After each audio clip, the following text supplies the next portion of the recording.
जय हिंद दोस्तों। स्वागत है आपका अपनी यूट्यूब चैनल में। आज हम सब फिर से एक नए वीडियो के साथ क्लास की शुरुआत करते हैं। आज की आपकी वीडियो आने वाले सीटेट एग्जाम के लिए दोस्तों मोस्ट इंपॉर्टेंट है। आज हम सब फिर से संस्कृत सब्जेक्ट के अंतर्गत प्रत्येक टॉपिक को कवर करेंगे। आज की आपकी क्लास दोस्तों पूर्णतः थ्योरी क्लास है। अगर आप दोस्तों चैनल पर नए हैं तो चैनल को सब्सक्राइब कर लीजिए। तो चलिए दोस्तों आज की संस्कृत की क्लास को शुरुआत करते हैं। टॉपिक है दोस्तों आज का हमारा प्रत्यय। प्रत्यय का मतलब क्या होता है? प्रतीयते विधीयते अनेन इति प्रत्ययः। प्रतीयते विधीयते अनेन इति प्रत्ययः मतलब क्या है इसका कि प्रत्यय शब्द की उत्पत्ति प्रति उपसर्ग पूर्वक अय धातु में अच प्रत्यय जोड़कर हुई है। प्रति उपसर्ग अय धातु और अच प्रत्यय को जोड़कर हुई है, जिसका शाब्दिक अर्थ होता है दोस्तों विधान करना। प्रत्ययों का प्रयोग हमेशा शब्दों या धातुओं के बाद में किया जाता है। संस्कृत भाषा में केवल बहुच एक ऐसा प्रत्यय है जिसका प्रयोग पहले किया जाता है। जैसे उदाहरण समझिएगा दोस्तों, चिंता बहुतरी तृणात् मतलब बहुच प्रत्यय का केवल बहु शेष बचता है। चिंता घास से भी दुर्लभ होती है। चिंता बहुतरी तृणात्। प्रत्यय की परिभाषा समझिएगा कि प्रतीयते विधीयते अनेन इति प्रत्यय ये बताई गई है, अर्थात जो अपनी उपस्थिति मात्र से अर्थों में परिवर्तन विद्यमान कर देता है उसे ही प्रत्यय कहते हैं। संस्कृत भाषा में दोस्तों प्रत्ययों की संख्या 5 बताई गई है। कौन कौन से प्रत्यय हैं समझिएगा दोस्तों इनको। आपके सबसे पहले प्रत्यय है जो सुप प्रत्यय, इसके बाद तिंग प्रत्यय, कृत प्रत्यय, तद्धित प्रत्यय, स्त्री प्रत्यय। तो चलिए इन प्रत्ययों को दोस्तों हम लोग विस्तार से समझते हैं। बात करते हैं दोस्तों सुप प्रत्यय की। सुप प्रत्यय क्या होता है? वे प्रत्यय जो शब्दों के रूप निर्माण में जोड़े जाते हैं उन्हें आपका सुप प्रत्यय कहते हैं। चूंकि शब्दों का रूप 7 विभक्तियों एवं 3 वचनों में बनता है, इसलिए सुप प्रत्ययों की संख्या 21 हो जाती है आपकी। जैसे सु औ जस, रामः रामौ रामाः। अगला प्रत्यय है दोस्तों आपका तिंग प्रत्यय। तिंग प्रत्यय को समझते हैं कि तिंग प्रत्ययों का प्रयोग हमेशा धातुओं के निर्माण में किया जाता है। तिंग प्रत्यय का प्रयोग दोस्तों हमेशा धातुओं के निर्माण किया जाता है। धातुएं दोस्तों आपकी संस्कृत में 2 प्रकार की होती हैं, एक परस्मैपदी होती हैं, एक आत्मनेपदी होती हैं। प्रत्येक धातुओं के परस्मैपदी तथा आत्मनेपदी में 3 पुरुष और 3 वचनों का प्रत्येक के 9 रूप बनते हैं। इस प्रकार तिंग प्रत्ययों में कुल आपके 18 रूप बनते हैं। जैसे समझिएगा दोस्तों,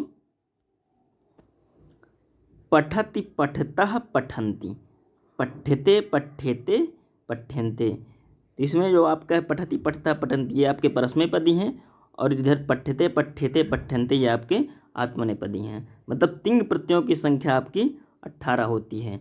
जैसे तिप तस झी। बात कर लेते हैं दोस्तों कृत प्रत्यय की। कृत प्रत्यय क्या होता है कि धातुओं के अंत में जोड़े जाने वाले प्रत्ययों को कृत प्रत्यय कहते हैं। इनकी संख्या दोस्तों अनिश्चित होती है। जैसे अक्त अक्तवतु, सत्र सानच, तब्यत अनियर, अक्त्वा लेप तुमुन, ब्रुल लुट, ड्यत अक्तिन, यत आदि बहुत सारे हैं दोस्तों। इनकी संख्या निश्चित नहीं है, अनिश्चित है। अगला जो दोस्तों है तद्धित। शब्दों जैसे संज्ञा, सर्वनाम, अव्यय में जोड़े जाने वाले प्रत्यय को तद्धित प्रत्यय कहते हैं। जैसे मतु, त्वा, तल, इनि, अड़, ढक, ढंग आदि। अगला प्रत्यय दोस्तों आपका है स्त्री प्रत्यय। स्त्री प्रत्यय की बात कर लेते हैं कि जब पुल्लिंगवाची शब्दों को स्त्रीलिंगवाची शब्द बनाना होता है तो उनमें जिन प्रत्ययों को जोड़ा जाता है उसे आपका स्त्री प्रत्यय कहते हैं। स्त्री प्रत्ययों की संख्या दोस्तों 8 होती है। जैसे चाप, टाप, डाप, डीप, डीग्स, डीन, उड, ती ये सब दोस्तों आपके स्त्री प्रत्यय के अंतर्गत आते हैं। अब बात करते हैं दोस्तों आपके अक्त्वा प्रत्यय की। अक्त्वा प्रत्यय में का जो कि आपका हलंत है अधा का है, का लसक तो तद्धिते सूत्र से लोप हो जाता है। और केवल त्वा शेष बचता है। त्वा का अर्थ क्या होता है दोस्तों? कर या करके। जब एक ही कर्ता के द्वारा दो क्रियाएं साथ साथ की जाती हैं तो पूर्वकालिक क्रिया में अक्त्वा प्रत्यय जोड़ा जाता है। अक्त्वा प्रत्यय से बने हुए शब्द नित्य अव्यय होते हैं, अर्थात इनका कोई भी रूप नहीं चलता है। अक्त्वा प्रत्यय सेट धातुओं में जुड़कर इत्वा में परिवर्तित हो जाता है। समझते हैं दोस्तों उदाहरण। जैसे गम धन अक्त्वा, इसका मतलब होता है जा करके। अगला उदाहरण है उस धन अक्त्वा, उसित्वा। उसित्वा का मतलब क्या है? जाग करके। फिर जैसे शब्द है भुज धन अक्त्वा, भोजयुक्त्वा मतलब भोजन करके। भुक धन अक्त्वा मतलब भुक्त्वा, इसका भी मतलब होता है भोजन करके। प्रच्छ धन अक्त्वा, बहुत इंपॉर्टेंट शब्द है दोस्तों, कई बार पूछा गया आपकी परीक्षा में। पृष्ठवा, इसका मतलब होता है पूछ करके। दृश धन अक्त्वा, दृष्टवा देख करके। अध धन अक्त्वा, जगद्वा मतलब खा करके। हंस धन अक्त्वा, हंसित्वा हंस करके। पढ़ धन अक्त्वा, पठित्वा मतलब पढ़ करके। नी धन अक्त्वा मतलब ले जा करके, नीत्वा। हन धन अक्त्वा, भू धन भूत्वा, भू धन अक्त्वा आपका हो जाएगा भूत्वा। भूत्वा का मतलब होता है दोस्तों हो करके। ऐसे ही उदाहरण है जैसे दुह धन अक्त्वा, दुह धन अक्त्वा का मतलब होता है दुह करके, कई बार पूछा गया है दोस्तों, इंपॉर्टेंट शब्द है। जैसे क्री धन अक्त्वा, कृत्वा का मतलब करके। ह्री धन इक्त्वा, हित्वा मतलब हरण करके। पा धन अक्त्वा मतलब पीत्वा पी करके। मृष धन अक्त्वा मतलब मर्षयुक्ता, इसका मतलब होता है भूल करके। जैसे बहुत सारे वर्ड है, जैसे गृह धन अक्त्वा, गृहीत्वा हो गया। पृच्छ धन अक्त्वा, पृष्ठवा हो गया दोस्तों। खेल धन अक्त्वा, खेलित्वा हो गया। क्री धन अक्त्वा, क्रीत्वा हो गया, खरीद करके। तो ऐसे बहुत सारे दोस्तों शब्द हैं। अगला प्रत्यय दोस्तों समझेंगे लेप प्रत्यय। लेप प्रत्यय में ला का लसक लसफ तद्धिते, लसक को तद्धिते से सूत्र का लोप हो जाता है। पा का हलंत्यम सूत्र से इत संज्ञा होती है तथा तस्य लोपः से लोप हो जाता है। तो लेप प्रत्यय का केवल या शेष बचता है। लेप प्रत्यय का वही अर्थ होता है जो अक्त्वा प्रत्यय का होता है, अर्थात करके। मतलब जब किसी भी धातु के पहले उपसर्ग जोड़ जाता है तो अक्त्वा के स्थान पर आपका लेप प्रत्यय जोड़ा जाता है। लेप प्रत्यय से बने हुए शब्द हमेशा अव्यय होते हैं। समझिएगा दोस्तों उदाहरण। वी धन हस धन लेप, इसका मतलब होता है विहस्य। विहस्य का मतलब होता है हंस करके। जैसे अगला उदाहरण है दोस्तों उप धन गम धन लेप, उपगम्य। उपगम्य का मतलब होता है समीप जा करके। आ धन गम धन लेप, आगम या आगत, इसका मतलब होता है आ करके। ऐसे ही दोस्तों अगला उदाहरण है हमारा वी धन जी धन लेप, विजित। बहुत इंपॉर्टेंट वर्ड है दोस्तों, जीत करके। वी धन स्म धन लेप, विस्मृत, इसका मतलब होता है दोस्तों भूल करके। जैसे बहुत सारे शब्द हैं आपका। प्राधन स्था धन लेप, प्रस्थाय मतलब चल करके, प्रस्थान करना। प्राधन पठ धन लेप, प्रपठ मतलब पढ़कर। ऐसे बहुत से वर्ड हैं दोस्तों। चलिए अगला प्रत्यय देखते हैं तुमुन प्रत्यय। तुमुन प्रत्यय दोस्तों क्या होता है कि तुमुन प्रत्यय में ना का हलंत्यम सूत्र से इत संज्ञा हो जाती है और तस्य लोपः से लोप हो जाता है और माँ में विद्यमान उ को उपदेश से अजनु नासिक इत से लोप हो जाता है। मतलब तुमुन प्रत्यय का केवल तुम शेष बचता है जिसका अर्थ होता है के लिए। जब किसी एक क्रिया के लिए दूसरी क्रिया की जाती है तो क्रियार्थक क्रिया में तुमुन प्रत्यय जोड़ा जाता है। मतलब जिन धातुओं में तुमुन प्रत्यय जोड़ा जाता है उनके आदि अच स्वर में गुणादेश हो जाता है, अर्थात ई को ए, उ को ओ, ऋषि को अर, ली को अल हो जाता है। दोस्तों बात करें तुमुन प्रत्यय की, तुमुन प्रत्यय से बनने वाले शब्द हमेशा अव्यय होते हैं। जैसे उदाहरण की सहायता से समझिएगा। दृश धन तुमुन, इसका मतलब हो जाएगा दृष्टुम। दृष्टुम का हिंदी अर्थ है आपका देखने के लिए। पृष्ठ धन तुमुन, पृष्ठुम मतलब पूछने के लिए। क्री धन तुमुन, करतुम मतलब करने के लिए। हृ धन तुमुन मतलब हरतुम हरने के लिए। जी धन तुमुन मतलब जेतुम जीतने के लिए। भिद धन तुमुन या भिद, इसका अर्थ हो जाएगा दोस्तों भेदतुम मतलब भेदने के लिए। छिद्र धन तुमुन मतलब छेदतुम, इसका अर्थ होता है काटने के लिए। क्री धन तुमुन मतलब क्रेतुम, इसका अर्थ होता है दोस्तों खरीदने के लिए। नी धन तुमुन मतलब नेतुम, नेतुम का मतलब होता है दोस्तों ले जाने के लिए।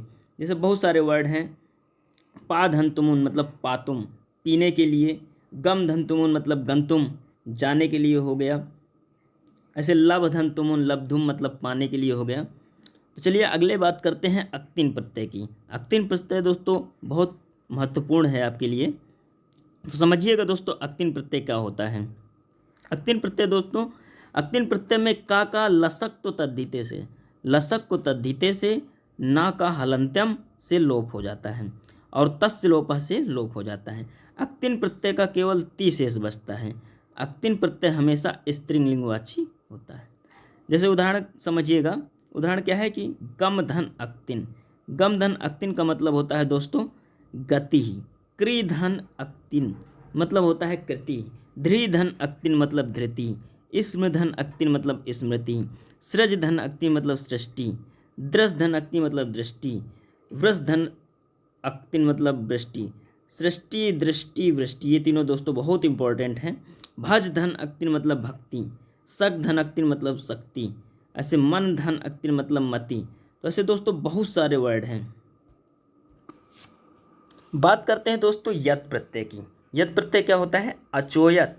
अचोयत का मतलब होता है योग्य, मतलब जिन धातुओं के अंत में स्वर विद्यमान होता है ऐसी धातुओं में यत प्रत्यय जोड़ा जाता है।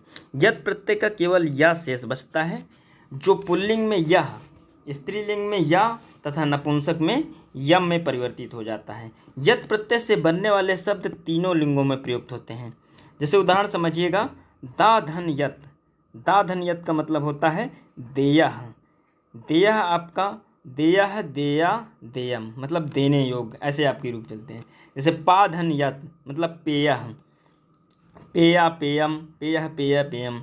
जैसे जी धन यत, ये आपका जेय वर्ड हो जाएगा, इसके रूप चलेंगे जेयः, जेया, जेयम मतलब आपका पुल्लिंग में आपका जेयः बोला जाएगा, स्त्रीलिंग में जेया और नपुंसक लिंग में जेयम। जेयम का मतलब होता है जीने योग्य। ऐसे वर्ड है दोस्तों नेया, नेयः मतलब नी धन यत, इसका वो रूप चलेंगे नेयः, नेया, नेयम। ची धन यत, चेया, चेयः, चेया, चेयम। ऐसे दोस्तों गय धन यत, गेयम, गेयः, गेया मतलब गाने योग्य। दा धन यत, देयम मतलब देने योग्य, देयम, देयः, देया। इसका नोट है दोस्तों, एक समझेंगे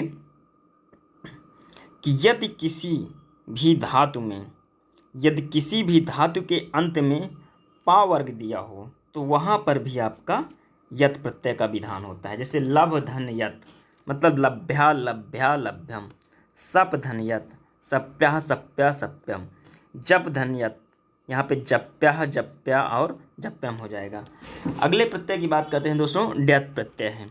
ड्यत प्रत्यय क्या होता है? ड्यत प्रत्यय में ता का आपका हलंत्यम से इत संज्ञा करके तस्य लोपा से लोप हो जाता है।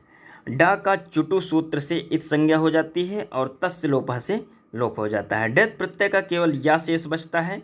व्यंजन के अंत में होने वाली धातुओं अथवा ऋषि के अंत में होने वाली धातुओं में आपका ड्यत प्रत्यय लगाते हैं।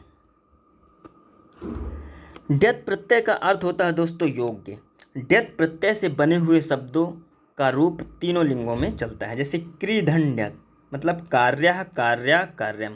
पुल्लिंग में आपका कार्य, स्त्रीलिंग में कार्य और नपुंसक लिंग में कार्यम। ऐसे ह्री, ह्री प्लस ड्यत हार्य, हार्या, हार्यम। ध्री प्लस ड्यत धार्या, धार्या, धार्यम।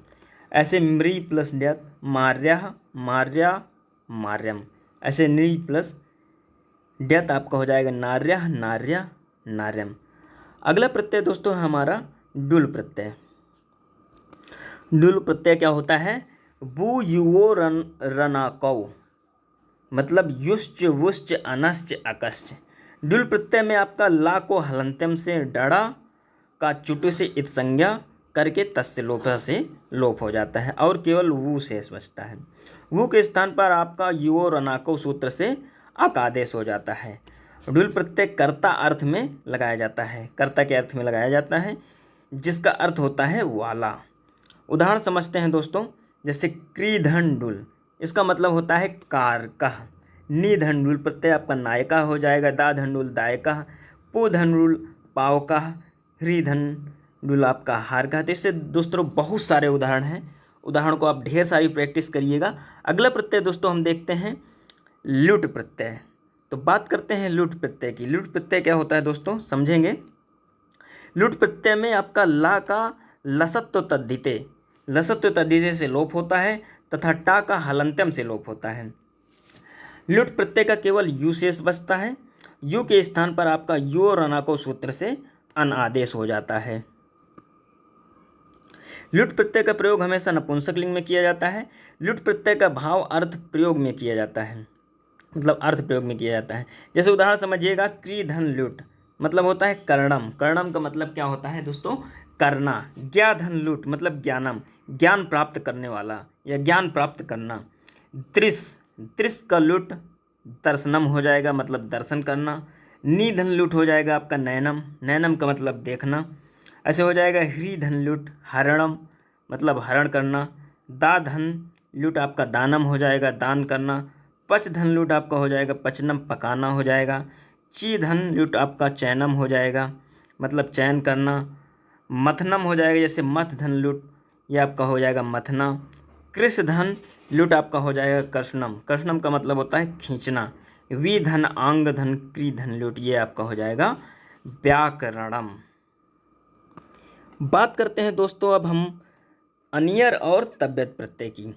तव्यत प्रत्यय का केवल तव्य शेष और अनियर प्रत्यय का केवल अनीय शेष बचता है। ये दोनों प्रत्यय चाहिए और योग्यता अर्थ में लगाए जाते हैं। इन दोनों प्रत्ययों का प्रयोग भाववाच्य तथा कर्मवाच्य में किया जाता है। इन दोनों प्रत्ययों से बने हुए शब्दों का रूप तीनों लिंगों में चलता है। तो समझिएगा, प्रच्छधन तव्यत, इसका अर्थ दोस्तों क्या होता है, प्रष्टव्य, प्रष्टव्य, प्रष्टव्य, प्रष्टव्यम, मतलब होता है पूछने योग्य। पुल्लिंग में आपका प्रष्टव्य, स्त्रीलिंग में प्रष्टव्य और नपुंसक लिंग में पृष्ठम्य, पृष्ठयम। अगला उदाहरण समझते हैं, हन, हन धन तव्यत प्रत्यय। तो यहाँ पे शब्द जो बनेगा हंतव्य, हंतव्य, हंतव्यम। इसका अर्थ होता है दोस्तों मारने योग्य। अगला वर्ड है जैसे दृश धन तव्यत, मतलब दृष्टव्य, दृष्टव्य, दृष्टव्यम। इसका मतलब होता है देखने योग्य। अगला वर्ड दोस्तों समझेंगे, कृष धन तव्यत, कर्तव्य, कर्तव्य, कर्तव्यम, मतलब करने योग्य। वर्ड समझते हैं, नष्ट धन तव्यत, नष्टव्य, नष्टव्य, नष्टव्यम, नष्ट करने योग्य। पठ धन तव्यत, पठितव्य, पठितव्य, पठितव्यम, मतलब पढ़ने योग्य। हंस धन तव्यत, हंसितव्य, हंसितव्य, हंसितव्यत, मतलब दोस्तों इसका हो जाएगा हंसने योग्य। समझते हैं दोस्तों उदाहरण, गम धन तव्यत, गंतव्य, गंतव्य, गंतव्य, मतलब जानने योग्य हो जाएगा। मन धन तव्यत, मतलब मंतव्य, मंतव्य, मंतव्य, मतलब मानने योग्य हो जाएगा। ऐसे अनियर को समझ लेते हैं कि दृश धन अनियर, दर्शनीय, दर्शनीय, दर्शनीयम, मतलब हो गया दर्शन करने योग्य। इसके बाद दोस्तों समझेंगे क्री धन अनियर, मतलब कर्णीय, कर्णीय, कर्णीयम, इसका मतलब दोस्तों हो गया करने योग्य। जैसे अगला वर्ड है हमारा पठ धन अनियर, इसका मतलब दोस्तों होता है पठनीय, पठनीय, पठनीयम, इसका मतलब दोस्तों हो गया हिंदी पढ़ने योग्य। जैसे हमारा अगला वर्ड है गम, गम प्लस अनियर, इसका पुल्लिंग में बनेगा गमनीय, स्त्रीलिंग में बनेगा गमनीय और नपुंसक लिंग में दोस्तों गमनीयम बनेगा। दोस्तों इसका मतलब होता है जाने योग्य। अगला वर्ड दोस्तों समझते हैं, हृधन अनियर, हरणीया, हरणीया, हरणीयम, मतलब हरण करने योग्य। तो दोस्तों ऐसे सभी उदाहरणों को समझिएगा आप। हम बात करते हैं अक्त अक्तवत प्रत्यय की। अक्त अक्तवत प्रत्यय दोस्तों आपका इसका सूत्र होता है अक्त अक्तवतु निष्ठायाम, अक्त अक्तवतु निष्ठायाम, मतलब अक्त प्रत्यय का केवल ता शेष बचता है। का लसत्व तद्धिते से लोप हो जाता है। अक्तवत प्रत्यय में का लसत्व तद्धिते से तथा ता का उ उपदेश से अजनुनासिक इत से लोप हो जाता है और तवत आपका शेष बचता है। अक्त और अक्तवत प्रत्यय भूतकालीन क्रिया में लगाए जाते हैं। इन दोनों प्रत्ययों से बनने वाले शब्दों का रूप तीनों लिंगों में दोस्तों चलता है। ये दोनों प्रत्यय कर्मवाच्य भाववाच्य में प्रयुक्त होते हैं। अक्त प्रत्यय से बनने वाले शब्द निम्नलिखित हैं, समझिएगा दोस्तों इन शब्दों को। जैसे एक शब्द होता है दोस्तों गम धन अक्ता, पुल्लिंग में आपका बनेगा गतः, स्त्रीलिंग में गता, नपुंसक में आपका बनेगा गतम। जैसे हन की बात करें तो हन धन अक्त आपका बनेगा हतः, हता, हतम। ऐसे पठ की बात करें तो पठ धन अक्त, पठिता, पठिता, पठितम। ऐसे दृश्य की बात करें तो दृश्य धन अक्त, ऐसे आपका बनेगा पुल्लिंग में दृष्टा, दृष्टा स्त्रीलिंग में, और दृष्टम आपका नपुंसक लिंग में बनेगा। ढेर सारे उदाहरण की बात करते हैं दोस्तों। नस धन अक्त, जैसे नष्टः, नष्टा, नष्टम। पृच्छ धन अक्त, पृष्टः, पृष्टा, पृष्टम। पच धन अक्त, पक्वाः, पक्वा, पक्वम। भ्रस धन अक्त आपका भ्रष्टा, भ्रष्टा, भ्रष्टम। यज धन अक्त आपका इष्टा, इष्टा, इष्टम। वच धन अक्त आपका उक्ता, उक्ता, उक्तम। इसी तरह दोस्तों अक्तोत्व प्रत्यय से बनने वाले शब्दों के बारे में समझते हैं। जैसे पहला है गम धन अक्तोत्व, इसका मतलब होता है गतवान, गतवती, गतवत।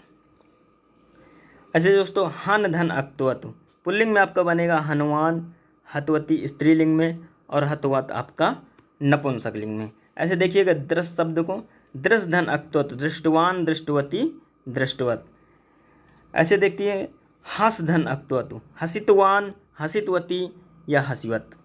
इसके बाद क्री प्लस अक्तवतु, इसमें आपका पुल्लिंग बनेगा अक्तवान, कृतवान, स्त्रीलिंग बनेगा दोस्तों कृतवती, और नपुंसक लिंग दोस्तों बनेगा आपका कृतवत।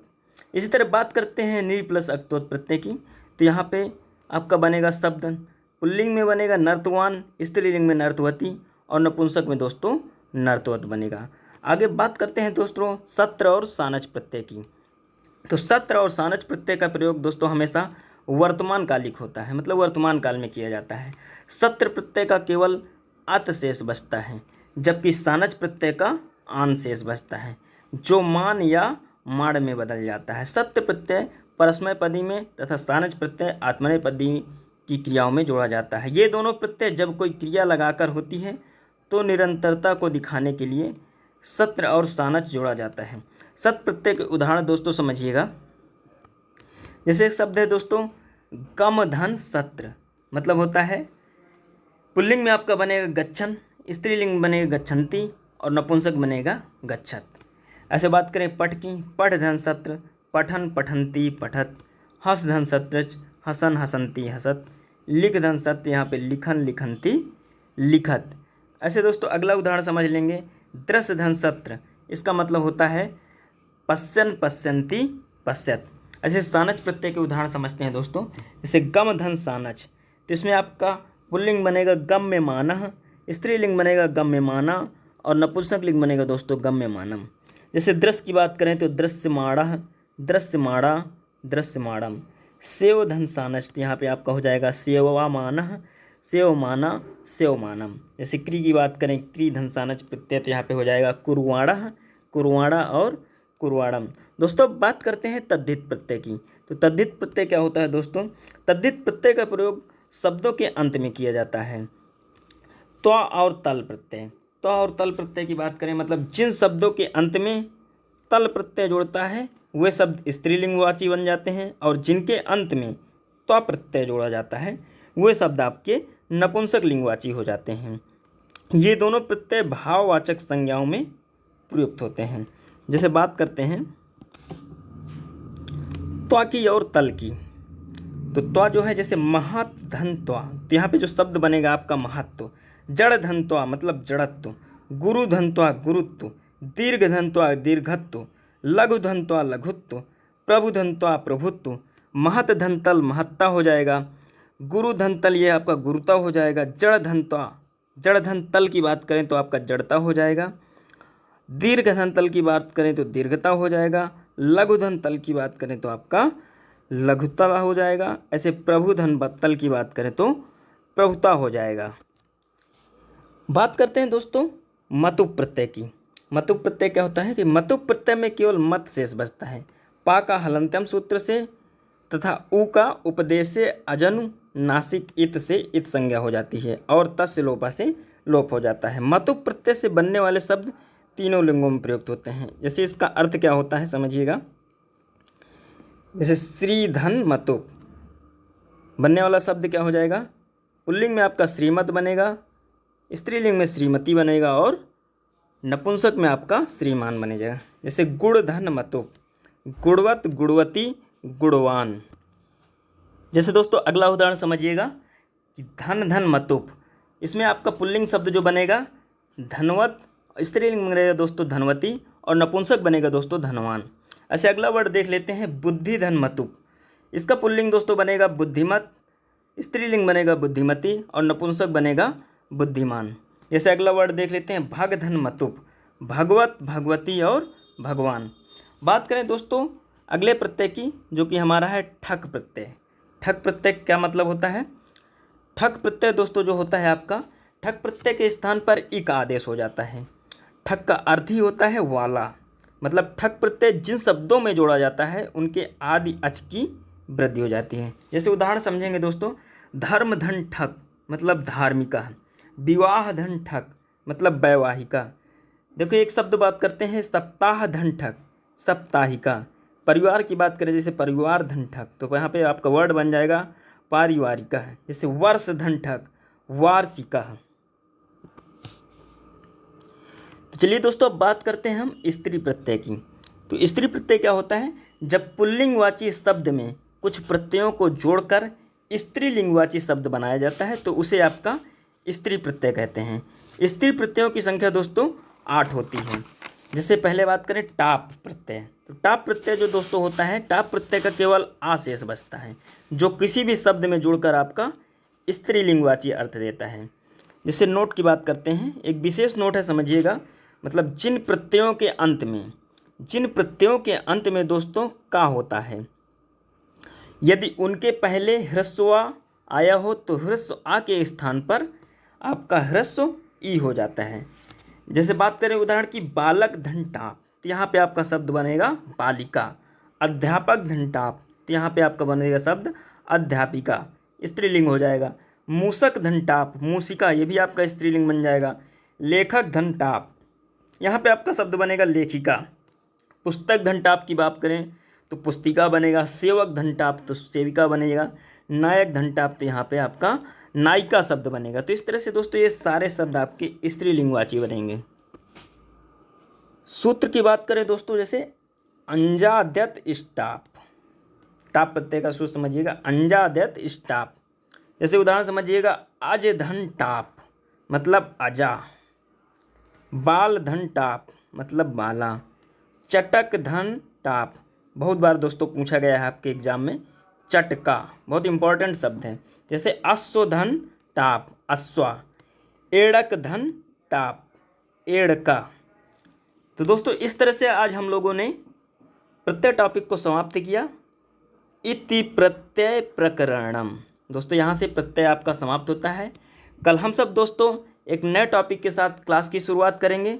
तो आज की क्लास को यहीं पे समाप्त करते हैं। दोस्तों हमारे चैनल को लाइक करिए, दोस्तों तक शेयर करिए, और जिन लोगों ने अभी चैनल को सब्सक्राइब नहीं किया है, बहुत सारे दोस्त नए जुड़े हैं, तो चैनल को सब्सक्राइब कर लीजिए। धन्यवाद।